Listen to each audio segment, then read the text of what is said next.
You're listening to Kerry Lutz's Financial Survival Network, where you get valuable information you just can't find anywhere else. To thrive in today's trying times, you need the Financial Survival Network, now more than ever. Go to financialsurvivalnetwork.com and get your free newsletter and gift. Financial Survival Network, now more than ever. Welcome. You are listening to the Financial Survival Network. I'm Kerry Lutz. Well, there is a major ignorance gap in this country, and maybe not where you think it would be. There is financial ignorance, and financial ignorance starts from when you were a little kid in school, and basically you asked your parent for an allowance, and they just gave it to you without explaining where the money came from, that it didn't grow on trees, and that you could one day be in control of your financial future if only you planned. But unfortunately, financial illiteracy is dominant in the United States and arguably the world. And person you're about to hear from, my next guest, he is single-handedly in a battle to promote financial literacy and to the fight against financial illiteracy. Let's put it that way. His name is Vince Shorb. Vince, your association, National Financial Educators Council, you're trying to combat this ignorance gap, aren't you? Yeah, thanks for having me. And exactly correct. I think a lot of the concern and worry and fears in today's market that people are feeling is because they don't have that education, and education isn't always a predictor of financial success, but the added confidence and ability to have some backup plans definitely helps people sleep at night.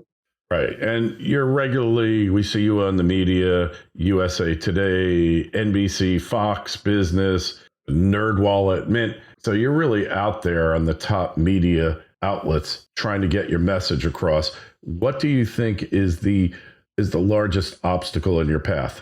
Really, I think it's with the school system. We've been teaching the same subjects for 100 years, roughly, and many of those subjects, now that we have computers, aren't as important as they once were back in the day. And we're not teaching financial literacy. I know some states have mandated financial literacy, but it is not enough, and it's not done with enough rigor to really make a difference.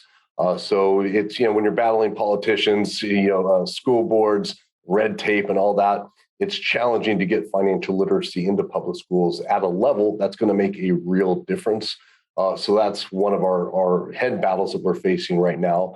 In a side way around that, we are really working with parents to try to encourage them to, teach your kids about money, help them to develop positive habits while they're still in a safe, secure learning environment. Yeah. And a lot of life, a lot of financial success, all about choices. And if you don't get that education early on to make the right choices, what chance do you really have? You're exactly right. And financial habits do form early. There's a few studies out there. I think the most popular one out of Cambridge that points to financial habits starting about age 7. Brown University points to work ethic habits forming around age 9. So already at a young age, they've been influenced by billions of dollars of advertiser money targeting them. They've been influenced by these newfound influencers, these unboxing videos where they're opening these toys and things that they received as kids.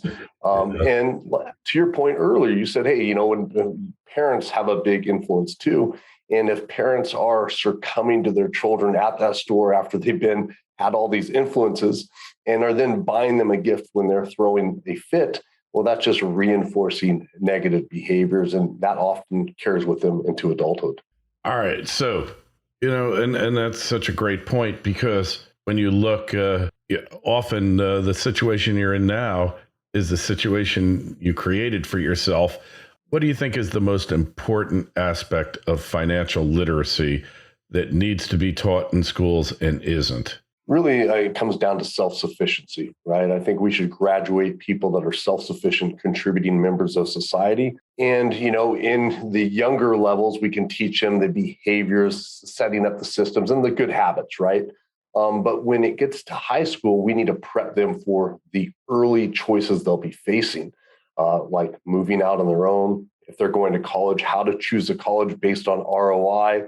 If everybody needs to have certain accounts open. So making sure that they're prepped for those newfound life events that are coming up for them, so that they avoid that $1.7 trillion student loan number and be a part of that, and instead are doing like your son has done, as we talked before the show, and starting investing and saving at an age where it really makes a huge difference. All right. So when we look at student loan debt, the student loan bubble, we're close to $2 trillion in student loan debt. Something like 60 or 80% of it is for grad school alone.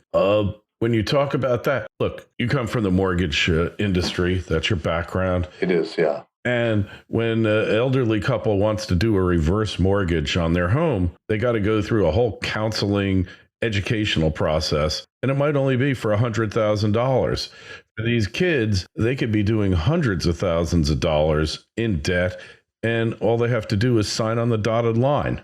Just sign, and they can do it before age 18. So that's one of the only loans you can take out at 17 where you don't need any parental approval or anything like that. That's what 17-year-old, you're asking a kid to make a life decision when, if I think back when I was 17, there's no real long-term life decision I could have made. I know I share that with many people out there, but they're creating, these situations without any required education. They don't even know, what they're going to be doing, let alone the return on investment from their college education. So don't you think there should be counseling required for anybody to take out a student loan? Because for one thing, most of you out there may or may not be aware that student loans are non-dischargeable in bankruptcy. They're with you for your whole life. They can be hauling your assets in, whether it's tax refunds, income executions, wage garnishments,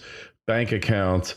They can even go after Social Security in certain cases. No other debt is that possible. Why aren't we counseling these kids on the proper way? Yeah, that's a great point. I wish I had the answer for you. It seems to make logical sense that we as a nation should protect our children and support them down a path of getting the information they need to make a decision that's going to be in alignment with their longer term goals. But again, I don't think the policymakers and the people making money off these really have that in mind. And I'm all for the free market and self-regulation of that. But I think it just would be the ethical thing to do, which is to make sure that, hey, somebody that's taking out a loan should know the basics, like in the mortgage industry, right? We had to make sure they knew the terms and payment, everything of that loan. With the student loan industry, it doesn't seem to be that way at all. Hey, look, we do all sorts of things to protect people from themselves, especially when they're younger, right? What about doing this for these kids? I mean, you wouldn't let a kid at 15, go buy a bottle of Jack Daniels and throw him the keys to the Ferrari, but you're doing the almost the same thing here, right? Don't just survive, thrive. The Financial Survival Network. Goldterra Resource Corp is a gold exploration company that has assembled a highly prospective district-scale land position on the doorstep of the city of Yellowknife in Canada's Northwest Territories. Goldterra is currently focused on expanding and delineating gold resources at the company's Yellowknife City Gold Project, with a goal of discovering over 5 million ounces. With ready access to infrastructure and multiple high-grade gold discoveries, Goldterra is on track to re-establishing Yellowknife as one of the premier gold mining districts in Canada. Goldterra trades as YGT in Toronto and YGTFF on the OTC. For more information, go to goldterracorp.com. That's goldterracorp.com. This is the Financial Survival Network, the information you need to thrive now more than ever. Yeah, and when we look at the consequences of financial problems, I'm sure many people have been there. I've been there, right? It's the sleepless nights, the worry, the arguments with the spouse, the partner, you're not emotionally 100%, and oftentimes you're worried about just the basic human needs. I think because it is such a severe problem in terms of depth in a person and also breadth, the number of people it impacts across the country, I think it's really one of the leading causes of our day is really to help these people improve proactively so they're not having to dig out from behind that $100, $200 student loan debt at a time that's vital for them to save and invest. Right. So it just seems like, when you go examine like leading source of divorces and all sorts of family problems, it always comes down to financial problems. If you can never get out of the hole that you've dug for yourself, because let's say you went to medical school and you dropped out halfway through, guess what? You still owe that money, and you're not going to be making the big bucks necessarily to be able to pay it off. Very true. And yeah, I think that's a common, about 50% of graduates switch their major at least once during their college careers, which costs them time and money. Also, that's a good time when they drop out because they see the number of subjects that they need to take to get that other degree that they would now want. And I think part of financial literacy and just overall personal finance is really that career planning early on to helping these kids explore, hey, where they want to go, what they want to do. So when they're getting to that college age, they don't have to experiment with these different classes. They have an idea and direction so they can be more focused when they are investing into their education. And hopefully they can avoid truly useless majors, right? I mean, here, we got the 20 most useless degrees here, looking at a site here, EdSmart. Now, I don't necessarily agree with all of them. In fact, I think most of them, they're off. Number one is advertising. And, two of my kids took advertising and communications. They did really well. Computer science, culinary arts. There's a whole list of them here. But culinary arts, I don't see. You probably aren't going to pay that much for that degree. And if you're a decent chef, you can make many times. What would be your rule of thumb when you're trying to figure out how much debt you should take on for a student loan? Yeah, and first, I'm concerned because advertising was my major, so I'm really concerned now after you pointed that out. But it's been years, so never really used that aspect. But I would definitely say when you're looking into school, hey, it's going to be helpful to know what you want to do early on. Now, if you don't, find school cheap, right? Community college, there's a million ways to learn now. That's very affordable online education. So we have so many opportunities to learn today. So get the basic classes done cheap. It's the classes you'll probably never use again, but they're required to earn your degree if you feel that path is needed for that profession you want. And then really take a lot of time to do that career planning, do informational interviews, visit that workplace, see what a day in the life is like. You want to be that lawyer. You're probably not going to be in front of the TV lawyer in front arguing a major case right away. You're going to be in the books reading for 8, 12 hours a day. So understand what you're going to be doing on a day-to-day basis and make a decision, right? That's where we always have to, there's a tipping point and you're going to follow through with that, but always pick a school where you can, or at least can estimate that you have a better chance of having an early payback on that student loan debt. Yeah. You got to avoid these useless degrees for certain. I love the idea of, hey, you don't have a lot of money, go to a community college. Actually, it really starts in high school. First thing you do is take as many AP courses as you possibly can because you will get college credit for them. Then go to a community college, go at summertime, and while you're still in high school, a lot of them are free or extremely low cost. True. And then get as many credits as you can so that when you wind up going to your final college there, the 4-year college that you've done 2 years in already, you'll have a minimal financial burden involved. But they never teach kids this, do they? They don't teach kids this, and it's also highly concerning, especially now with inflation pressure. If we look at college cost over the last 20 years, it's outpaced inflation, obviously, but it's gone up about 8% a year. So if that trend continues, a sixth grader today, if they stay on track, their college costs would be double by the time they graduate, which could be even more concerning, right, than the situation we're at now. And that's not even considering those last year's inflation, right? So who knows what the future for college costs is. But if I'm a parent with a, fourth, fifth, sixth grader, I'd be a little concerned in thinking about what I can do to support them and helping them prepare for career planning, understanding the value of a dollar, and thinking about college if it's needed and if they want to go early on. Hey, so tell us some of your successes you've had since you've gotten involved in trying to bring financial enlightenment to the world. Yeah, our role is really helping groups scale and build financial wellness programs in their community. So we train, certify financial educators and coaches, and we have trained and certified people in every state, over 60 countries actually too, from the education side. So it's I love seeing community programs develop when there's a local anchor where people know they can go to and ask those basic questions. If we look at the majority of people out there, they don't have access to a financial advisor, a realtor, CPAs. The average person out there is kind of struggling, right?